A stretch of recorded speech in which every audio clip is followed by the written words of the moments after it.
Nishad party को नहीं मिलेगा टिकट, संजय निषाद का गुमान टूटा। दिल्ली हाईकमान का ऑर्डर, रविवार की बैठक में शाह ने लिया फैसला। संजय निषाद से बातचीत के लिए केशव मौर्य को लगाया। यूपी में जिन 10 विधानसभा सीटों पर उपचुनाव होने हैं, उसको लेकर भाजपा ने अब बहुत बड़ी चाल चल दी है। उपचुनाव की तारीखों का ऐलान से पहले ही भाजपा ने रविवार को दिल्ली हेडक्वार्टर में एक बड़ी बैठक की। बैठक में सूत्र बताते हैं कि भाजपा ने उन 10 सीटों पर मंथन के बाद एक सीट सहयोगी पार्टी राष्ट्रीय लोकदल के लिए छोड़ी है। बाकी बची सीटों पर भाजपा खुद अपने उम्मीदवार उतारेगी।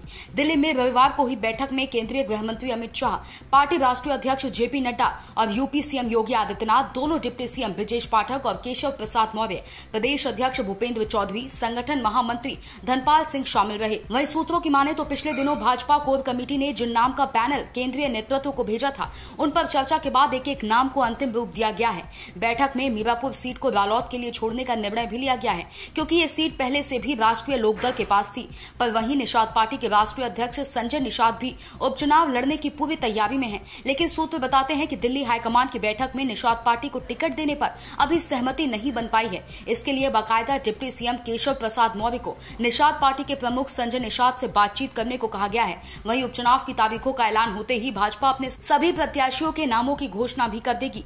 करहल, मिल्कीपुर, कटेहरी, कुंदरकी, गाजियाबाद, खैर, मीरापुर, फूलपुर, मंझावा और सीसामऊ यानी इन सभी सीटों पर उपचुनाव होना है। इनमें से 5 सीटें समाजवादी पार्टी, जबकि रालोद और निषाद पार्टी के पास एक और भाजपा 3 सीटों पर विधानसभा चुनाव जीती थी। सपा सुप्रीमो अखिलेश यादव अब की बार 6 सीटों पर प्रत्याशी उतारने के साथ ही कांग्रेस से गठबंधन कर उपचुनाव लड़ने की घोषणा भी कर चुके हैं। अब माना जा रहा है कि सपा कांग्रेस को 2 सीटें दे सकती है और बसपा भी ज्यादातर सीटों पर प्रत्याशी तय कर चुकी है। अब देखने वाली बात होगी कि इस चुनाव के कौन कितनी सीटों पर बाजी मारेगा। Bureau report, Sumit Sharma. Subscribe करें साम टीवी, क्योंकि हम आ गए हैं अब आपके बीच।